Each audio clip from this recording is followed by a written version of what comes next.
Hello മക്കളെ. ഇന്ന് നമ്മളിവിടെ പറയാൻ പോകുന്നത് 3ാം ക്ലാസ്സിലെ EVS ഈ കഴിഞ്ഞ EVS എക്സാമിൻ്റെ ക്വസ്റ്റ്യൻ പേപ്പറാണ്. ഇംഗ്ലീഷ് മീഡിയത്തിൻ്റെ ക്വസ്റ്റ്യൻ പേപ്പറാണ് ഇവിടെ പറയുന്നത്. മലയാളം മീഡിയക്കാർക്കും ഇത് മനസ്സിലാവും. ഇവിടെ ഇംഗ്ലീഷ് മീഡിയത്തിൻ്റെ ക്വസ്റ്റ്യൻ പേപ്പറാണ് കിട്ടിയിട്ടുള്ളത്, അതുകൊണ്ടാണ് ആ ക്വസ്റ്റ്യൻ പേപ്പർ ആൻസർ ചെയ്യുന്നത്. ഓക്കെ, അപ്പോൾ നമുക്ക് ക്വസ്റ്റ്യൻ പേപ്പറിലേക്ക് പോകാം. അതിന് മുമ്പായിട്ട് നിങ്ങൾ ആദ്യമായിട്ടാണോ ഈ ചാനൽ കാണുന്നത് എങ്കിലൊന്ന് സബ്സ്ക്രൈബ് ചെയ്യൂ.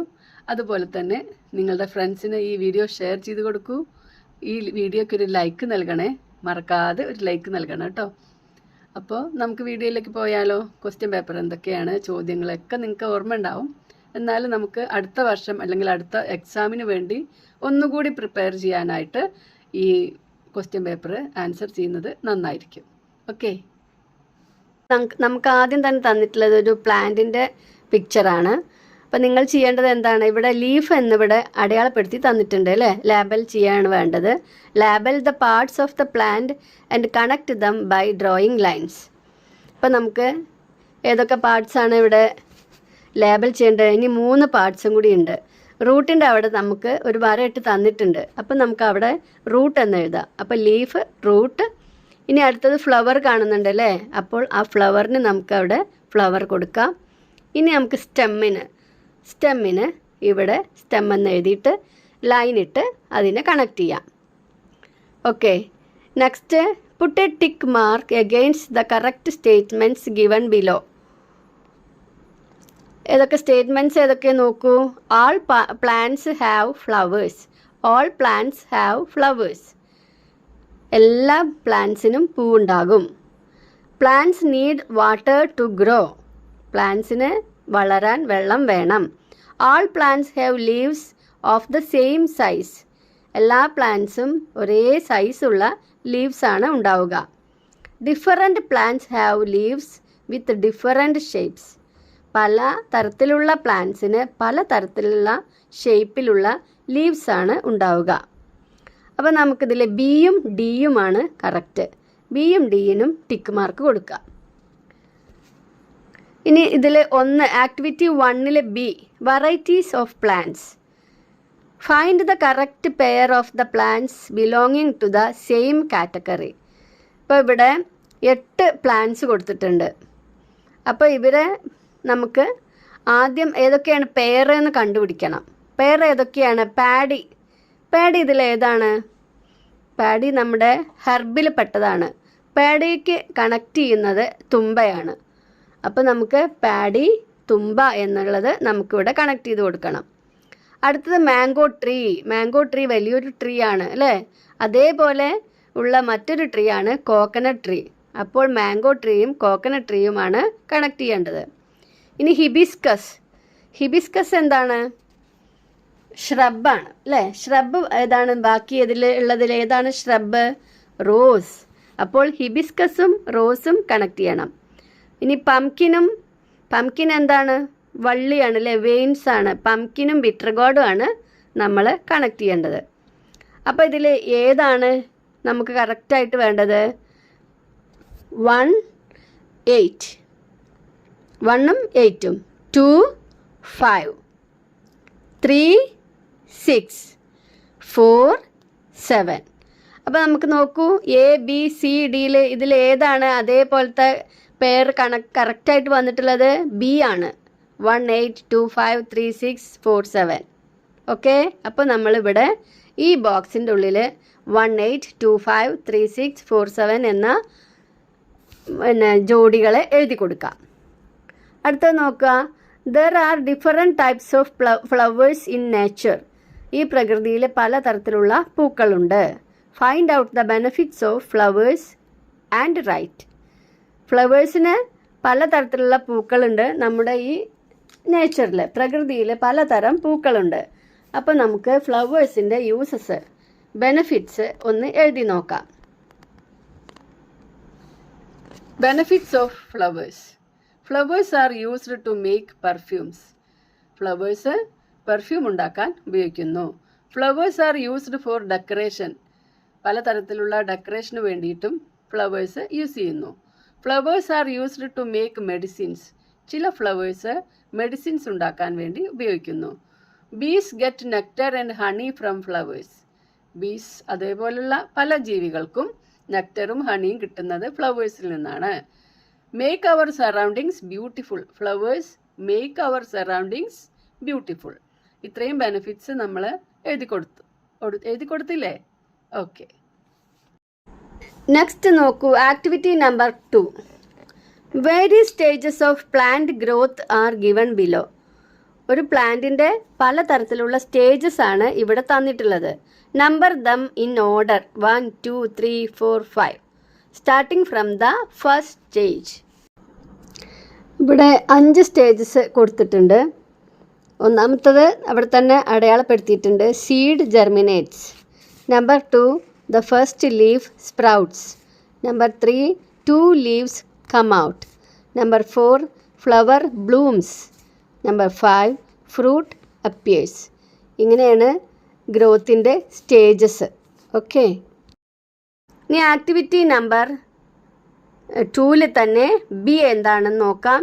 Groups of different plants are given. Find the odd one from each category. അപ്പോൾ ഗ്രൂപ്പ് 1 മിറാക്കിൾ ലീഫ് പ്ലാന്റ്, നിശാഗന്ധി, പീ പ്ലാന്റ് ഇത്രയാണ് കൊടുത്തിട്ടുള്ളത്. ഇതിൽ ഓഡ് 1 പീ പ്ലാന്റ് ആണ്. അപ്പോൾ അവിടെ പീ പ്ലാന്റ് എന്ന് എഴുതണം. Next jasmine, rose, mango tree. ഇതിൽ ഓഡ് 1 ഏതാണ്? മാംഗോ ട്രീ ആണ്. നെക്സ്റ്റ് ഹിബിസ്കസ്, കറി ലീഫ്, തെച്ചി, ചെത്തി. അപ്പോൾ ഇതിൽ തോട് 1 കറി ലീവ്സ് ആണ്. അപ്പോൾ എഴുതിയല്ലോ, ഇതുപോലെ എഴുതിയിട്ടില്ലേ? ഓക്കെ. ഇനി നെക്സ്റ്റ് ആക്ടിവിറ്റി നമ്പർ 3 നോക്കാം. Let us protect plants. Plants have many benefits. പ്ലാന്റ്സിനെ കൊണ്ട് ഒരുപാട് ഗുണങ്ങളുണ്ട്. We depend on plants for fresh air, food and shelter.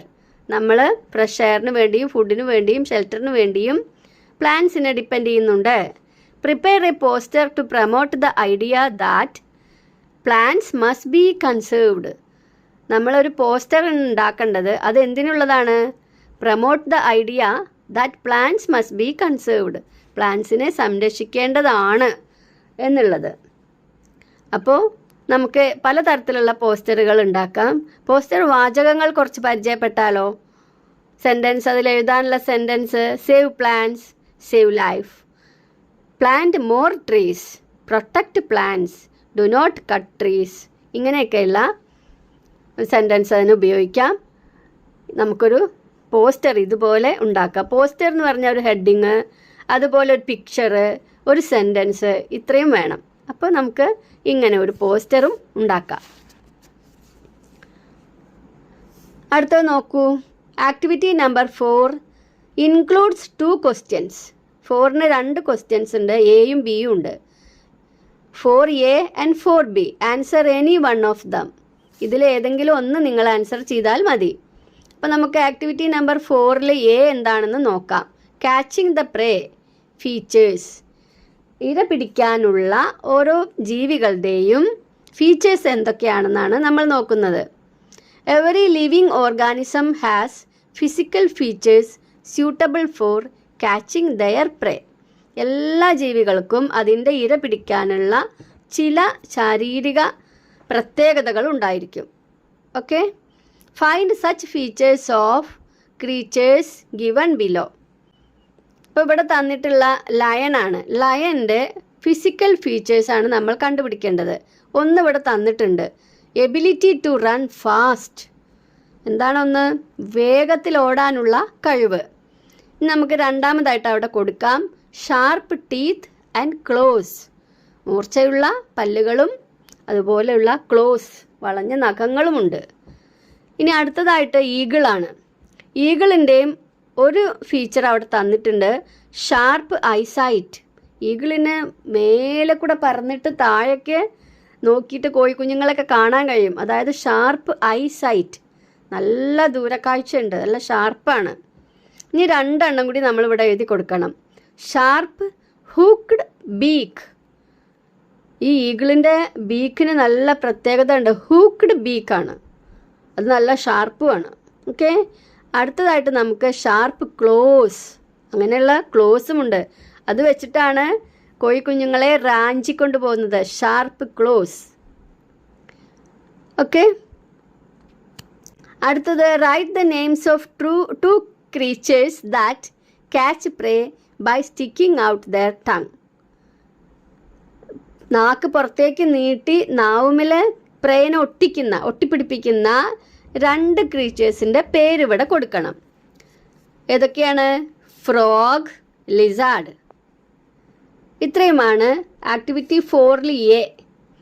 ഇനി ഇതല്ലെങ്കിൽ ഓർ നമുക്ക് ബി എഴുതാം. ബിയിൽ എന്തൊക്കെ ഉണ്ട് നോക്കാം. Activity 4 B, various types of movement. പലതരത്തിലുള്ള മൂമെൻറ്റ്സ്, ഓരോ ജീവികളുടെയും ബോഡി ഫീച്ചേഴ്സും മൂമെൻറ്റ്സുമാണ് കൊടുത്തിട്ടുള്ളത്. കുറച്ചെണ്ണം ബ്ലാങ്ക് ആണ്. Complete the table given below based on the physical features and mode of movement of organism. അപ്പോൾ ഇവിടെ ക്രീച്ചർ, ബോഡി ഫീച്ചേഴ്സ്, മൂവ്മെൻറ്റ് ഇത്രയും തന്നിട്ടുണ്ട്. നമുക്ക് നോക്കാം. Creature, body features, movement. Creature ഫിഷാണ് തന്നിട്ടുള്ളത്. ബോഡി വിത്ത് പോയിൻറ്റഡ് എൻഡ്സ് അത് തന്നിട്ടുണ്ട്. അതിന് മൂവ്മെൻറ്റ്സും തന്നിട്ടുണ്ട് കേട്ടോ. സ്വിംസ് എന്നാണ്. ഹാസ് ഫിൻസ്, നമുക്ക് മറ്റൊന്നും കൂടി കൊടുക്കാം. Has fins. അടുത്തത് ഡോ ആണ്. ഡോവിന് ഹാവ് ലെഗ്സ്. അവിടെ മൂവ്മെൻറ്റ് വാക്സ് തന്നിട്ടുണ്ട്. ഇനി നമുക്ക് ഹാവ് വിങ്സ് എന്ന് കൊടുക്കാം. Movement flies. Snake uses the whole body for movement. Snake ശരീരം മുഴുവൻ ഉപയോഗിച്ചിട്ടാണ് സഞ്ചരിക്കുന്നത്. അതിന് ക്രൗൾസ് എന്നാണ് പറയുക. ക്രൗൾസ്. ഇനി ഇവിടെ സ്വിംസ് തന്നിട്ടുണ്ട് അല്ലേ. അപ്പോൾ ഇവിടെ ഒരു ബോഡി ഫീച്ചറും കൂടി നമുക്ക് കൊടുക്കാം. Has no legs. ഓക്കെ. 4 Bയിൽ എ ആണത്. ഇനി നെക്സ്റ്റ് അതിൽ തന്നെ B. Arrange the given creatures based on the size of their bodies. Elephant, ant, goat, cat, cockroach, cow. ഏതാണ്? ഫസ്റ്റ് ആൻറ്റ് കൊടുത്തിട്ടുണ്ട്, ലാസ്റ്റ് എലിഫൻറ്റ് കൊടുത്തിട്ടുണ്ട്. ഇനി അതിൻ്റെ ബാക്കി ഇടയിലുള്ളത് മിഡിൽ ഏതൊക്കെ വരും? ആൻഡ് കഴിഞ്ഞാൽ ഉടനെ കോക്രോച്ച്, അടുത്തത് ഗോട്ട്, നോ, അടുത്തത് കാറ്റ്, ഗോട്ട്, കൗ. ഒന്നുകൂടി പറയാം. And, cockroach, cat, goat, cow, elephant. Okay. ഇത് രണ്ടിലേതെങ്കിലും ഒന്ന് നിങ്ങൾക്ക് ചൂസ് ചെയ്യാം. ഓക്കെ. ഇനി next activity 5 flowers and butterflies എന്ന് കൊടുത്തിട്ടുണ്ട്. A picture from the observation diary of Mitra is given below. Mitra observe ചെയ്ത ഒരു ഒബ്സർവേഷൻ ഡയറിയിലുള്ളതാണ് ഇത്, ഈ picture. Fill in the blanks and complete. ആദ്യം തന്നെ ബട്ടർഫ്ലൈനെ കാണുന്നുണ്ടോ? ബട്ടർഫ്ലൈ ഉണ്ട്. നെക്സ്റ്റ് പിക്ചർ എഗ്ഗാണ്, അതും അവിടെ തന്നിട്ടുണ്ട്. നെക്സ്റ്റ് പിക്ചർ ഒരു പുഴു അല്ലേ. അതെന്താ അതിന് പറയുന്ന പേര്? ലാർവ. സി എന്താണ്? ലാർവ. D pupa. പിന്നെയും ബട്ടർഫ്ലൈ, എഗ്ഗ്, ലാർവ, പ്യൂപ്പ. ഇങ്ങനെയാണ് നമ്മുടെ ബട്ടർഫ്ലൈൻ്റെ ലൈഫ് സൈക്കിൾ. ഓക്കെ. അടുത്തത് write the name of the plant that should be grown in the butterfly garden to attract butterflies. ഇവിടെ നമുക്ക് ഏതൊക്കെ പേര് എഴുതി കൊടുക്കാം? ബട്ടർഫ്ലൈനെ അട്രാക്റ്റ് ചെയ്യാൻ വേണ്ടിയിട്ട് ഹിബിസ്കസ്, ജാസ്മിൻ, റോസ്, ഇതൊക്കെ അവിടെ നമുക്ക് ബട്ടർഫ്ലൈ ഗാർഡനിൽ വളർത്താം. Different various of plants are to be grown in a butterfly garden. Give reason. Hibiscus, jasmine, rose എന്നിവ നമുക്കിവിടെ വളർത്താമെന്ന് നമ്മൾ പറഞ്ഞു അല്ലേ. എന്തുകൊണ്ടാണ് പലതരത്തിലുള്ള പ്ലാന്റ്സ് ഒരു ബട്ടർഫ്ലൈ ഗാർഡനിൽ വളർത്തണം എന്ന് പറയുന്നത്? എന്തുകൊണ്ടാണ്? Flowers attract butterflies. Butterflies get nectar and honey from the flowers. പിന്നെയോ butterflies lay eggs on different types of plants. അതുകൊണ്ടാണ് ഡിഫറെൻറ്റ് ടൈപ്സ് ഓഫ് പ്ലാന്റ്സ് നമ്മൾ അവിടെ വളർത്തണം എന്ന് പറയുന്നത്. എല്ലാ ബട്ടർഫ്ലൈസും ഒരേ ചെടിയിലല്ല മുട്ടയിടുന്നത്. Butterflies lay eggs on different types of plants. ഇത്രയുമാണ് ഇന്നത്തെ നമ്മുടെ എക്സാമിൻ്റെ ക്വസ്റ്റ്യൻസ്. എല്ലാവരും നന്നായിട്ട് എഴുതിയിട്ടുണ്ടാവുമെന്ന് വിചാരിക്കുന്നു. ഇനിയിപ്പോൾ കുറച്ച് കുറവായാലും നമുക്ക് നെക്സ്റ്റ് എക്സാമിന് നന്നായിട്ട് പ്രിപ്പയർ ചെയ്ത് എക്സാം എഴുതാം. അപ്പോൾ എല്ലാവർക്കും നന്നായി മാർക്കൊക്കെ കിട്ടട്ടെ. Okay, thank you. Thanks for watching.